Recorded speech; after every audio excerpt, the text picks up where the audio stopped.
Can I get your professional acting opinion on Jarrod Bowen's recent cameo in EastEnders? He should have walked in the Vic, shouldn't That's he? what I was Wouldn't kind of with his hoping kit on. for. With his kit on. Armband a lot. Yeah, shin pads, the Yeah. whole shebang. He was obsessed. You know, like you meet people that are like, no, he's obsessed with West Ham. He really is. You know, Yeah. like if you meet him, he would probably bring West Ham up in the first sentence of his conversation. He sat there in the bar, all of a sudden he's like, Jamie, come over. I'm like, oh yeah. Aguero's there. I'm like, Aguero comes out, all the players will pass. Messi's there. He's there. He's right there. Hello and welcome to Ironcast, and welcome to a very special guest, Ginge, who's making his debut in podcasting more generally. What an honour to have the star of EastEnders himself, Jamie Borthwick, in the studio with us today. Welcome, Jamie. Thank you, gentlemen. And, First one ever, yeah? First podcast ever. You ever. nervous? I am a bit. And what are one I was to going to do? say, This what a is the one. start. What a start. This is the one to do. Interesting fact, we just discovered we were born in the same hospital, Rush Green Hospital, We Romford, was. which is no longer around. No. Me and you, Johnny Herbert, Ray Parler, The Johnny Herbert. the Johnny Herbert, Johnny Formula Herbert. One's Johnny Did Herbert. you say it's not there anymore? He's not there anymore. It's for a reason. Yeah. mate. They took one look at all the kids that have been born there. It was like, it's not going to get any better. That's Let's enough. close this Let's knock place it down. Let's get it off. Yeah. So born and bred a West Ham fan, Jamie? Yes, absolutely. Yeah. Family, right back, all West Ham. And I have all the memories from the good old years when like Frank Lampard, Rio, Oh, yeah. Joe Cole, Michael Carrick, that Yeah. Glenn Roeder was gaffer, that kind of era. That was when I remember, was in my little youth days. And I remember the kits were so good back then. The white away Dr. Martens one. Oh, I love that kit. Probably the most famous West Ham kit. I around love from that around there, kit. wasn't it? have you got that? Yeah, 10 Paolo Di Canio on the back. Oh, my I loved word. it. Frame it. Hang it I up. like it's indoors, it's all there. And what else did I have? All the home kits, obviously. And then I liked the Job Serve.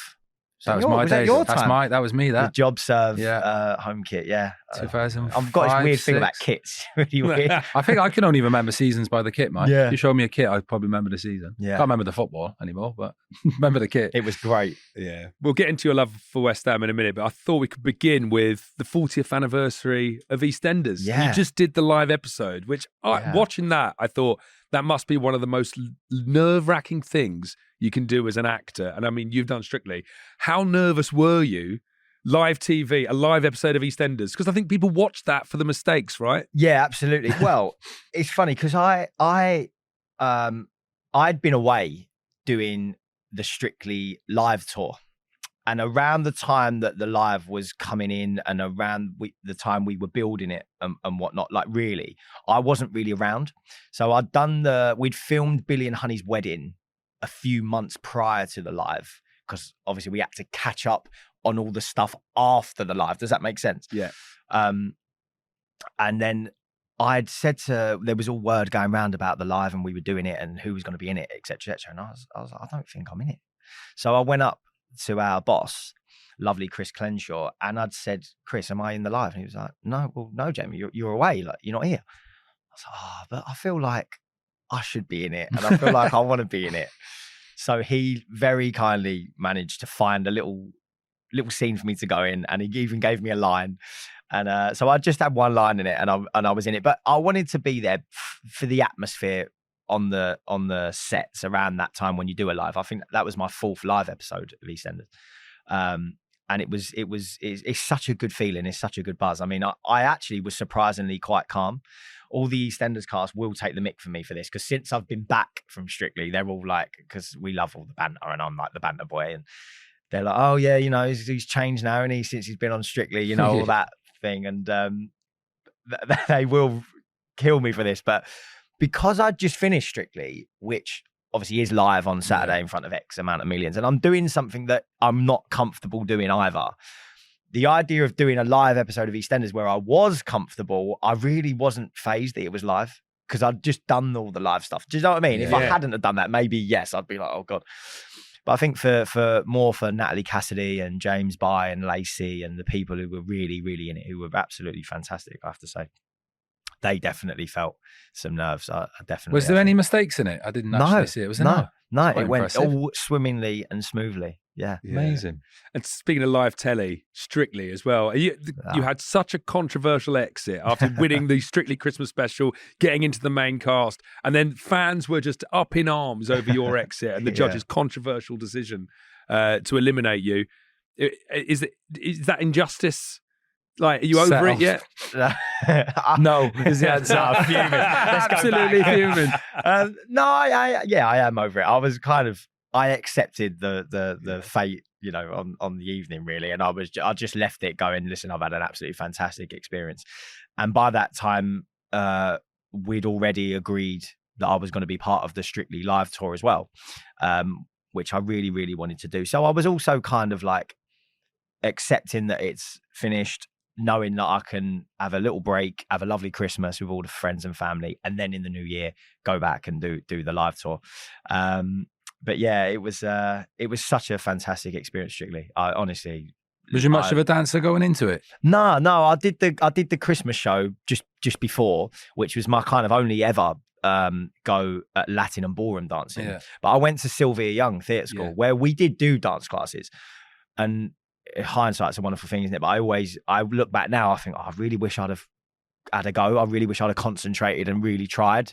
But back then I was a little tearaway. I thought you might have honed your skills in Time and Envy in Romford on the dance floor there. I missed the Romford years. Did you? I missed them. It was all kind of done by the time I was going out. Yeah, I'm a bit late for that. A bit of ballroom in Time and Envy back in the day. I'm not sure anyone has ever danced ballroom in Time and Envy. Not sure anyone's ever danced in it in general, to be honest. So you went to Sylvia Young Theatre School, a really famous theatre school. I wondered who was in your year. Was there anyone notable that you were in there with? So as I started, Rita Ora was in the last year. So I was in year 7 and she was in year 11. So we had she was there. We had Nathan Sykes was in the year above me. He was in The Wanted, and now I think he's cracked right on and had a big solo thing. Who else? It was really like there's all the kids who I was in my year or in year above me, they all done things in the game. There was like big theatre show people or other television stuff or film or whatever. So everyone really kind of done well. And I loved it. Absolutely loved that school. But Rita Ora went on like after Sylvia Young, but you were 12 when you get called up to the Eastenders cast, 2006. Yeah. Like, so how does that work? Like, what happens to your schooling when you're getting such a big gig early on? Well, they EastEnders and Sylvia's worked together, I think, as Sylvia's with all kids. They had kids in all sorts of shows and in the West End and all sorts. And I remember we had a tutor when I was there, and they were both parties were very heavy on the schoolwork. Like I remember our boss at the time, lovely guy called Deirdre Santa. He was very like, I was playing up and I was like, no, I don't want to do the schoolwork. I just wanted to be with the adults all the time and whatever. And I remember a meeting with my mum, my aunt, and Sylvia and everyone important. We was all called up and they was like, look, he's not concentrating. He's not doing what he needs to do. So we're going to need to pull him out of the show. I don't know if they were going to do that. Maybe it was just a nudge to kind of, but he was such an excellent man manager. So, and it definitely worked because from that point on, I was like, right, okay, let me knuckle down. And then in my last 2 years at Sylvia's, I really, really cracked on and done really well in my exams actually, which I'm pleased about because it's like, when you do something personal that you really don't want to do, but you think, all right, come on then, I'll crack on and do it. And you actually do it. It's like, oh yeah. I'd like to say I did the same in my exams. You did well in your exams, I can tell. All right, not bad. What do you mean? Passed. Passed. Yeah. C's across the board. Yeah. Can't complain with that. Bare minimal. Yeah. So how was EastEnders when you joined the cast? Was it intimidating? Like what was that feeling?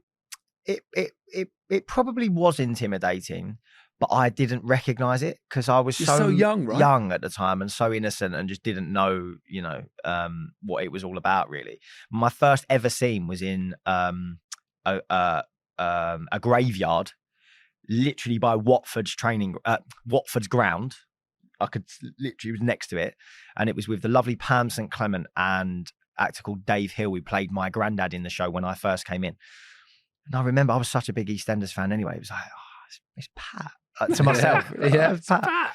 And, you're there and you're doing the line run with them and it's like, I'm not just like, I can't be like you know, when you play against big players, it's like, I can't be like in awe of these people. I'm with them. I'm in the same team as them. I'm working with them, you know. And I was such a enthusiastic, energy kid. Never rude. Always say this: never rude ever, but cheeky. Do you know what I mean? And I think people kind of like that at that time. I hope they did anyway. Yeah. Was there like when you first got into it? Was there like the governor who was the big? Well, Steve McFadden has always kind of been that figure because he's always been there in my time. Yeah. So he's always been that kind of figure. He's the kind of Mark Noble in the dressing room. That's what I was going to say. I was going to give Nobes exactly that. He's the Nobes. And then you've had other figures come in who are kind of, you know, big players as well. Like we had so many great actors. Like when Jamie Foreman come in, for example, that was like a big one. Obviously Danny, when he was there for his stint, he was a big player. Larry Lamb, when he was there, he was you know, big. I'm just trying to think of, you know, and even like the girls like Sam Womack and Rita, obviously Letitia Dean, Linda Henry, all these like big figures, you know. But they were always, I've had such a great relationship with all of them people through the years. And I was never intimidated by them either. I just always saw them as people. And I think people who are in them positions of, I don't want to say power, but in them positions of respect, they respect people who don't kind of put them on that pedestal and just see them as, and treat them as normal people, I think. Did you have that when Carlos Tevez walked into the West Ham dressing room? Was there an aura with him? Was there? Well, I speak about this often. I can only say I didn't have a clue who he was. I swear. I remember everyone. I wasn't an expert on South American football at the time. I was just like, yeah, these boys are coming. Then everyone started talking, but there was definitely a thing like, geez, like first of all, we were thinking, how are these two here to start with, and then it was just like, well, you got them on the pitch. It was just different level. Amazing, different level. Where did he come from?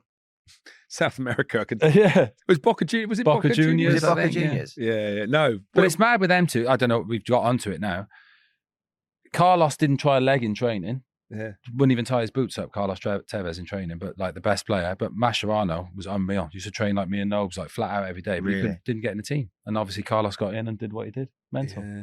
Mad, isn't it? I was looking at the EastEnders cast. There's so many West Ham fans who've been through EastEnders, like Leslie Grantham, Todd Carty, Perry Fenwick, yourself, and of course Danny Dyer. Yeah. Is there a massive West Ham contingent working on EastEnders in the cast and behind the scenes? Yeah, we're definitely a gang. There's plenty, a lot of the prop boys, and you know, we all have our banter and everything because there's a couple of Tottenham boys there, and so that gets a bit thingy. Maslin as well, Scott Maslin, another big West Ham boy. But the West Ham blood has always been in the cast. We're all like, you know, whenever there's a big game on, we'll all go over the bar and watch it on the telly. We're always, you know, did you see the game last night? Or it's always, come on, I want to, you know, the game's on. Let's wrap always this a bit of that. Yeah, so it's always, there's always been there. And rightly so, because we're an East London show. Yeah. And I think that's right. Is there, like, I remember in the Queen Vic, wasn't there like a West Ham show? There was always little clues around like the sets and that. Yeah, is there anything you remember? There's a picture there of a list of all the kits from like 1955. I think it stops in 2018 or something like that. And it's all the kit, home and away kits of all the things. And there's Bobby Moore up there, and in the Queen Vic. In the Queen Vic, yeah, round the back where the dartboard is. Yeah. I'll try and it's a scene. I'll try and acknowledge it. I'll try and get it in. Yeah. And in like Perry Fenwick's dressing room, for example, just filled with all West Ham memorabilia and his time when he played at Upton Park and all the people he's met and everything else. And obviously Danny Dyer is effectively married into West Ham as well. Like, how would you describe his fandom? I just can't believe that one, because it's like he was obsessed. You know, like you meet people and they're like, no, he's obsessed with West Ham, and then. But he really is, you know, like if you meet him, he would probably bring West Ham up in the first sentence of his conversation.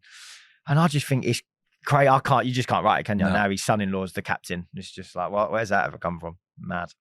But it couldn't have happened to a nicer bloke. Did I see an interview with him recently that he said he feels sorry or something for his other daughter? He's got another daughter, and any man she brings home's never going to quite live up to Jarrod Bowen. Of course. It's a great interview. Yeah.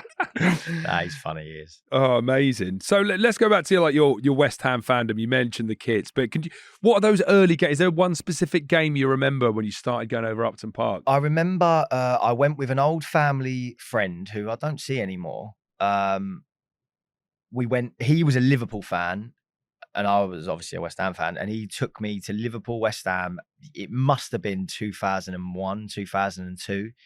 I think Liverpool had their white away kit with the blue shorts. And I remember Stevie G played, and I remember, of course Stevie G played. I remember, you remember when you used to leave Upton Park? You wouldn't, you was always in the car on the way out and gone. But when you used to have to get the train there, you'd come out and the queue at Upton Park Station was like, forever down the road. So we'd always walk to Plaistow. But the guy who I was with didn't know the route. So I just have this vague memory of walking around East London at whatever time it was, pitch black, trying to find Upton Park Station, because obviously you couldn't get on the maps then. And that's my weirdest memory of my first early years. I think everyone's got memories of trying to get to or from Upton Park. You never went by train though, did you? No. But didn't you used to go to Bowen? Your dad used to go. Yeah. I've been in a couple of times after a game on a Saturday. I popped in with my dad to the Bowen. The Bowen, yeah. But did you not get absolutely mobbed? A little bit, but it's always a pint at the end of it. My dad only used to go in there because he knew he'd get free beer. Yeah. He used to walk around like pointing at me, that's my son, that's my son. Everyone would go, oh yeah, there you go. Did you love it though? You know, like, I do love it. Did you love that mix? I loved it. I loved like being, obviously love being a player and all that, but I love being out and about as well. And sort of like, I go to games now with my son and love like walking with the fans and all that. I love it. I was still at West Ham when I went to Arsenal away. I was a player at West Ham, took my boy to Arsenal away. Wow. Just love it. Love that. I think it's the way I brought up. Do you know what I mean? That sort of feel. I always say it, the feel I get from the club is like very similar to real nitty gritty sort of working class feel. I had it when I joined the club and I still got it now. Love it. Love everything about it. I think people really respect that as well. You know, like when you're part of it, like you're really part of it. You know, like there's that famous clip of, is it John Terry in the Chelsea away end at Liverpool? Is that right? Yeah. And he's there with the fans and, you know, people love that. It sounds a bit cheesy. Did you see last night? We were recording this the day after West Ham beat Leicester, and Vladimir Soufal was in the home end last night. Was he? In disguise, though. I think he had like sunglasses on and like a scarf wrapped down his head. Which ain't subtle at all, is it? Yeah. It sounds a bit cheesy, but I was generally, like, I was a fan playing for West Ham. Yeah. Like I didn't support West Ham as a kid, but when I got here, I turned into a fan, loved everything about it. So I was a fan playing. Yeah. So when I wasn't involved or whatever, I'd go and watch as much as I could. It's brilliant, isn't it? I think people like, they really, because they see players as untouchable, don't they? You know, they're like, oh, well, I'll never get near them, or they don't feel it like we do. So when you get them examples where players are really in it and want to, you know, be a part of it, I think people love it, don't they? Fun. You said something to me once that as a player, you don't really get the fan experience until sometimes you've retired, because you don't see what happens in the pubs around a game and all the people meet up with mates and what it's actually like to watch a game. You're on the bus, aren't you? You're on the bus to the ground. You don't see it. You're in the hotel and you're on the bus. You don't see the build up. You don't know what's going on. You don't see it until you retire.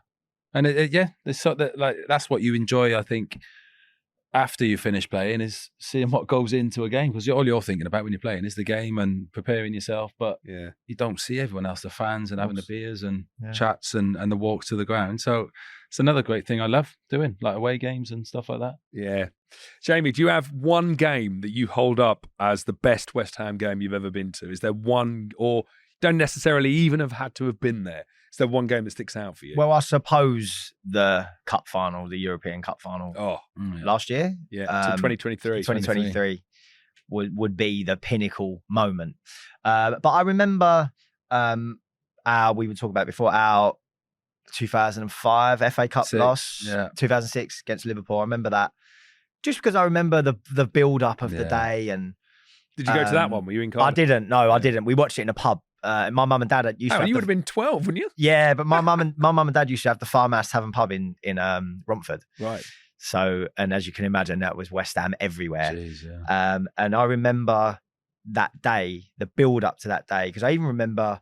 Can you run me through it? Because I can't remember a thing. Konchesky scored the biggest world. No, No, who cross. scored? Yeah, the cross. Krzyzewski scored the great cross. Scored the greatest cross you've ever seen.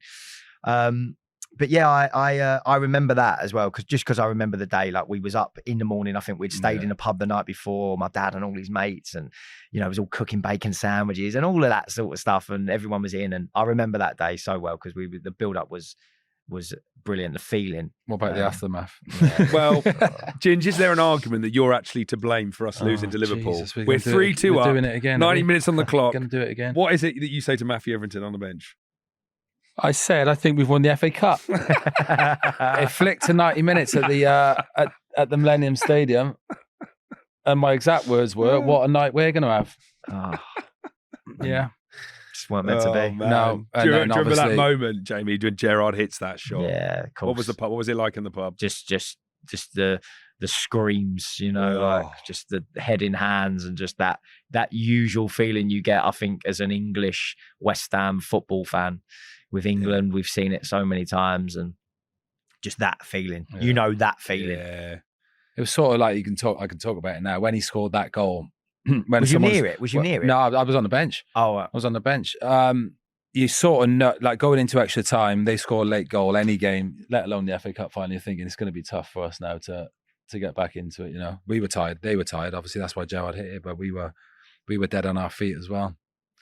Yeah, Oh, what a bad day. yeah. I chatted Well, to do you know what? Now you look back, it's probably the best FA Cup final we've seen in modern years. definitely. If you could take anything from it, I know we didn't win the game, but it was hell of a game. Did you feel, Ginge, like before? What was the build up to that like? What was it? Did you really feel like you were gonna, it was about to be something amazing? Well, we for the knew club and- any game like that, one-off game. Obviously, Liverpool were a great team. We fancied ourselves. Yeah. Our team then was so young. Do you know, like Nigel was our captain, so young. We just played with no fear. Yeah, That's yeah, it. That whole season we played with no fear. We went to, was it the Emirates we went to that year as well to beat Arsenal? Yeah, no, it was The Highbury. That was the Highbury final season, final wasn't it, game. really? Do you know, one of them teams, like Yeah. young lads really wanted to prove themselves. We didn't fear anyone. Yeah. So going into that game, it's all a bit new for us all, because obviously first FA Cup final, all the build up, the press leading up to it was mental. Was you As loving can it, though? imagine. Yeah, you that's what you play football for. That's You it, play innit? for them big games, and in those moments. The actual run in the cup was brilliant as well. Yeah. Good little win at Villa Park against Middlesbrough, 1-0. And then just all being a bit of a bubble after the semi-final, the big build-up, and then obviously the start we got off to as well, 2-0 up and all that. So it was just played every game that season with no fear at all. Yeah. We beat anyone. And wasn't a surprise going 2-0 up. And I always say, I've said it to Chris before, if we go into half-time, Cisse scored, didn't he, just before Just before, I half-time? think it was 2-1. So yeah. go 2-1 half-time. If we went in at 2-0, so a bit more comfortable, bit more, I think we probably would have gone on and win it. But yeah, the only joy you sort of get from it now as a player that was involved is probably one of the best cup finals we'll see. Just being a It's part of it. definitely up there to be part of it. Yeah. It was And was the unbelievable. atmosphere just unbelievable? Well, it was in wasn't Cardiff. Obviously, I'm Newport Of boy, but it course, was in yeah. Cardiff. Didn't play the game, but we won't go into that. Just incredible. I remember coming out and the West Ham fans. It just seemed like we had the whole stadium. Yeah. Obviously, it's half and half, but it was mental. All the boys I knew sort of met from Louth and Chigwell were all down there. Yeah. Just an incredible day. But then losing it, can't remember a thing about after it. Yeah. What did you do after? I can't remember. I asked the boys. I can't remember if we stayed in Cardiff. I can't remember if we came back to London. They would have been. You wouldn't have come back to London, would you? I think we probably would have. Yeah. Would you, though? Like South Wales? I don't know. I can't remember. Honestly, I cannot remember.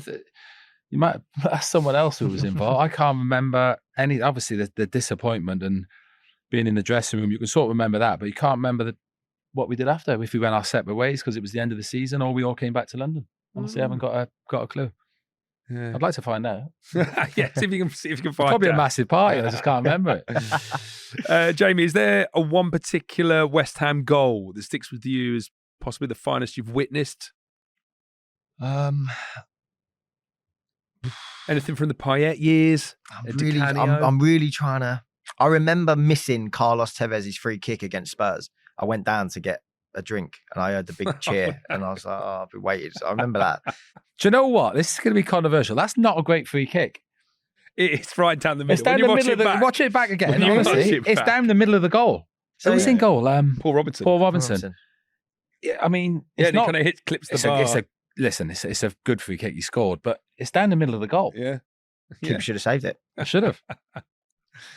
But yeah, other than that, probably probably Jarrod's goal last year. I mean, I know I keep going back to it just because I remember that is the goal that wins us a European trophy. And also that never happens. It feels like that never happens to us.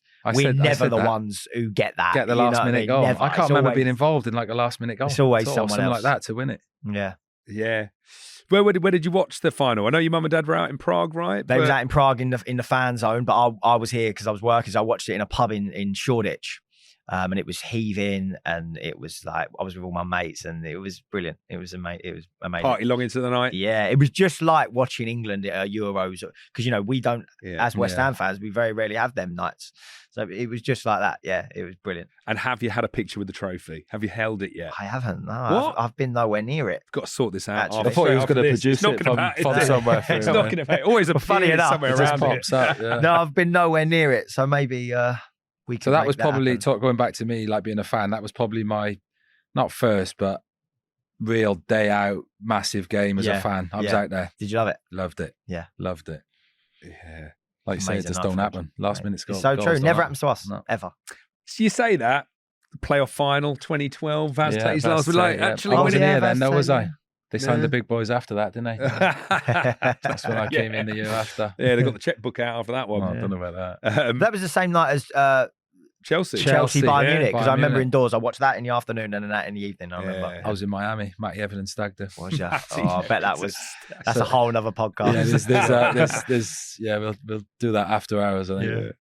Yeah. Jamie, I wanted to talk about your character, Jay Brown. I mean, that character has been through the mill. Yeah. Orphaned at 14, joining a gang, getting stabbed, murder, drug dealing, a drug addict, getting married, and then becoming a widow.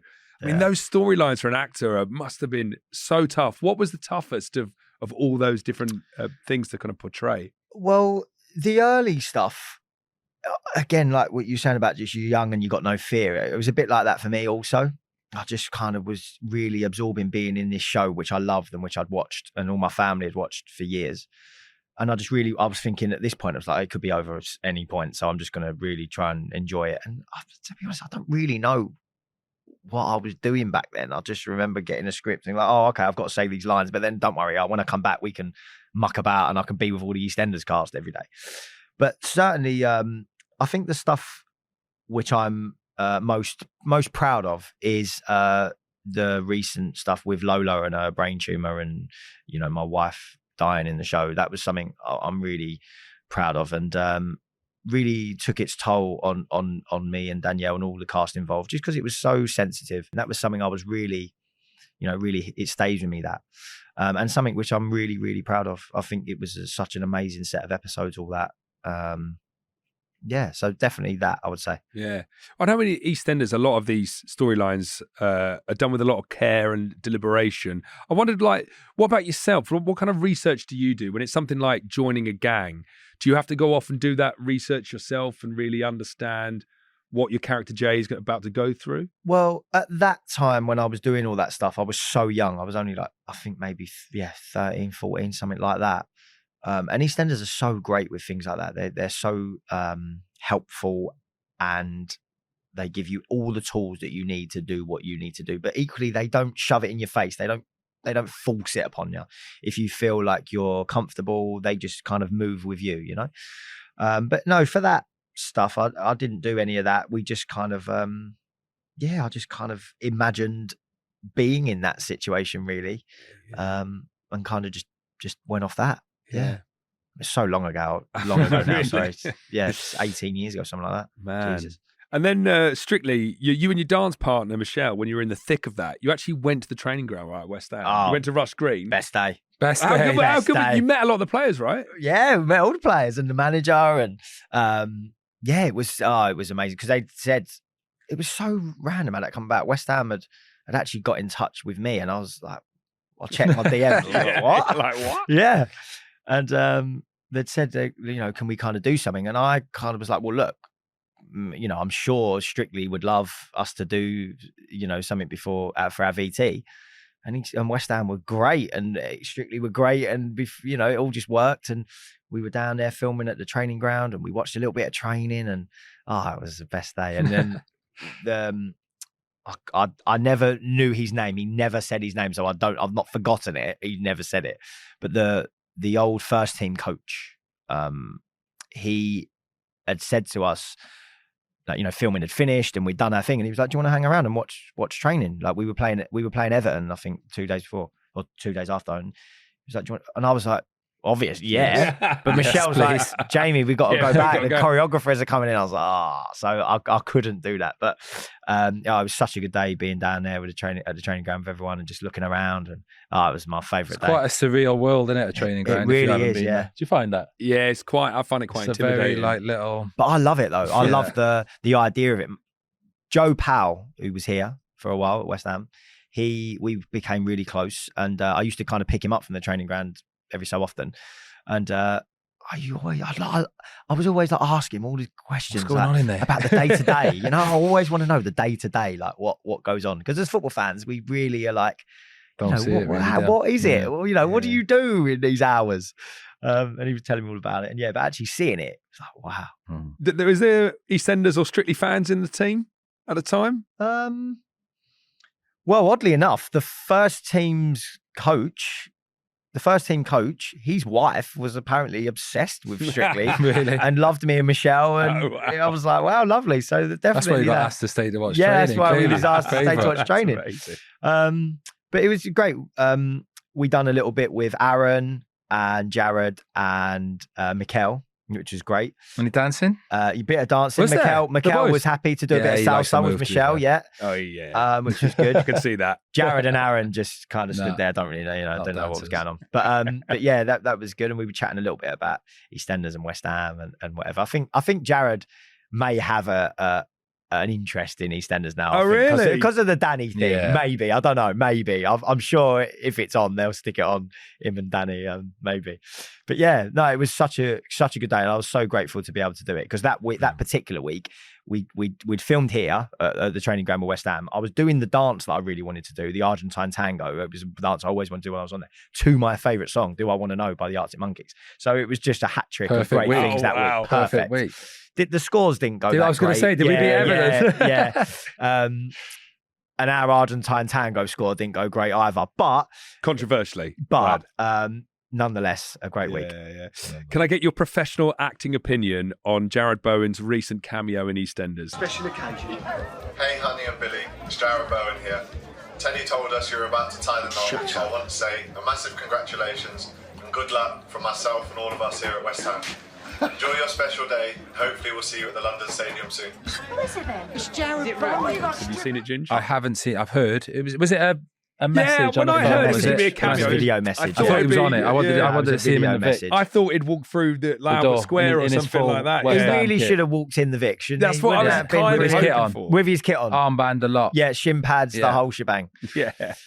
But I thought he actually did very well. Absolutely, yeah. I've seen many footballers giving, happy birthday messages or congratulations messages, and that was perfect. I'm sure we'd have him on a 6-month deal, no problem. To the end of the season. To the end of the season, yeah. And am I dreaming this? But around the time West Ham won the Conference League, didn't EastEnders insert a special scene?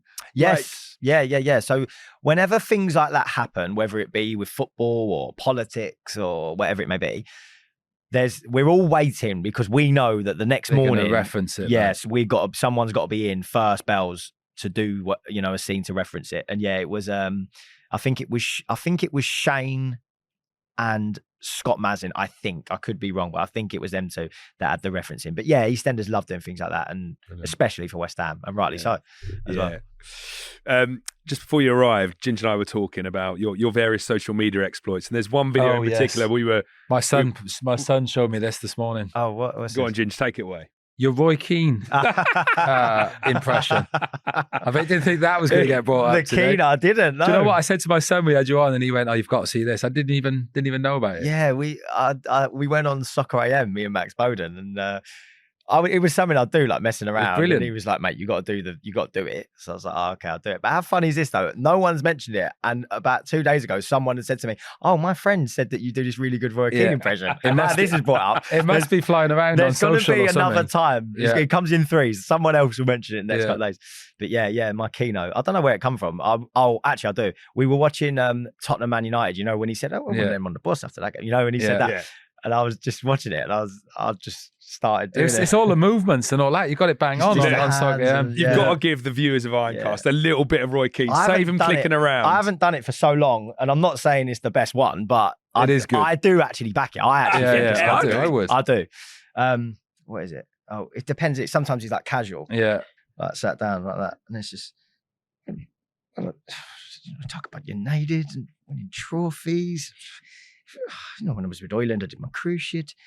But when I was with Ireland, no use coming to me saying, why is he not on the bus? It's down to him, you know, it's gone.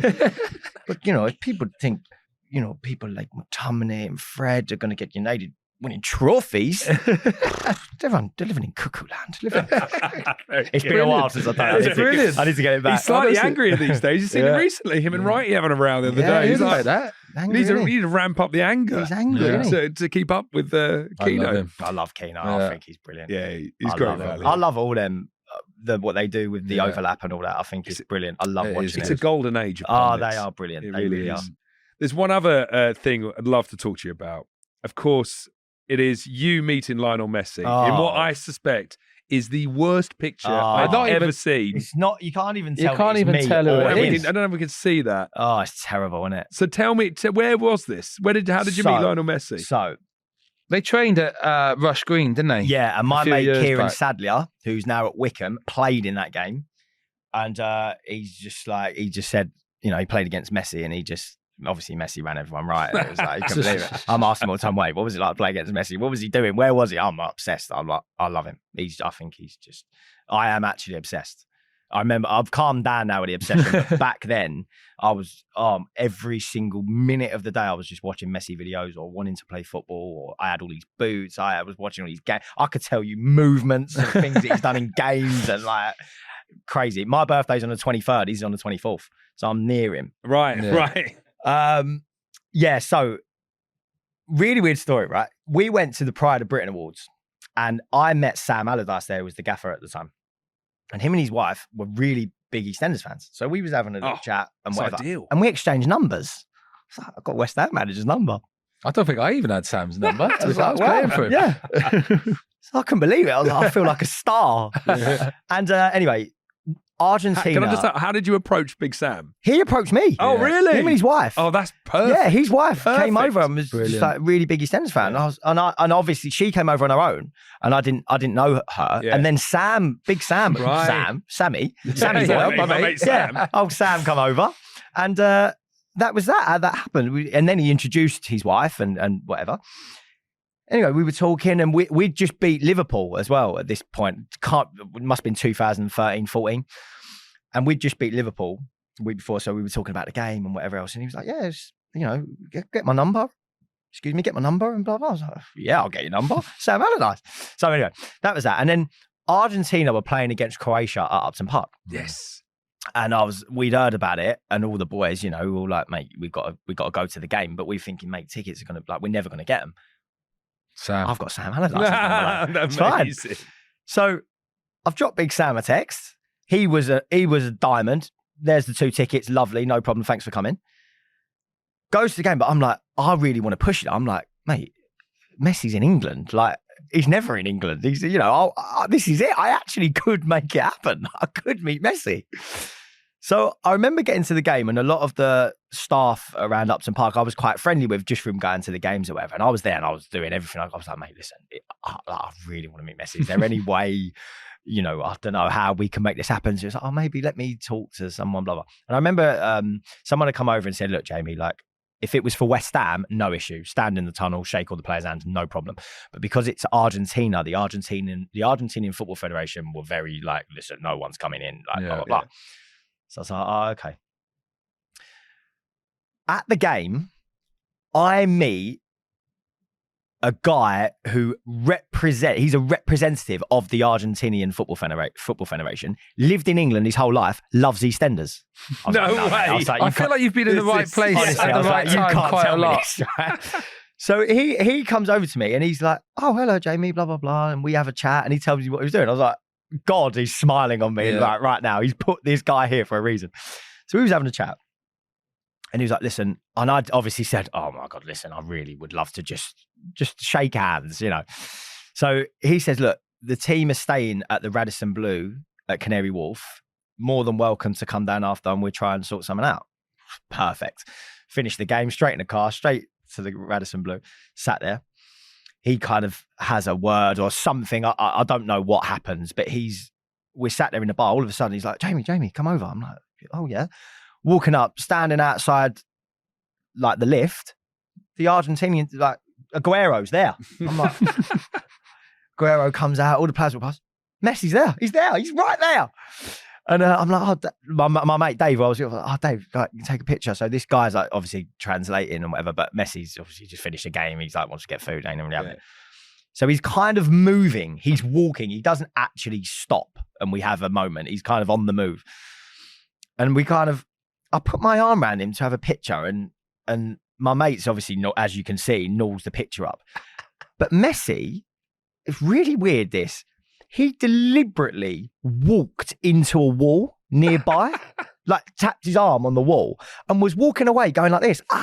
Like Really? Yeah. I can see a bit. Like there's a second you can picture see, here. yeah, where he's holding his arm.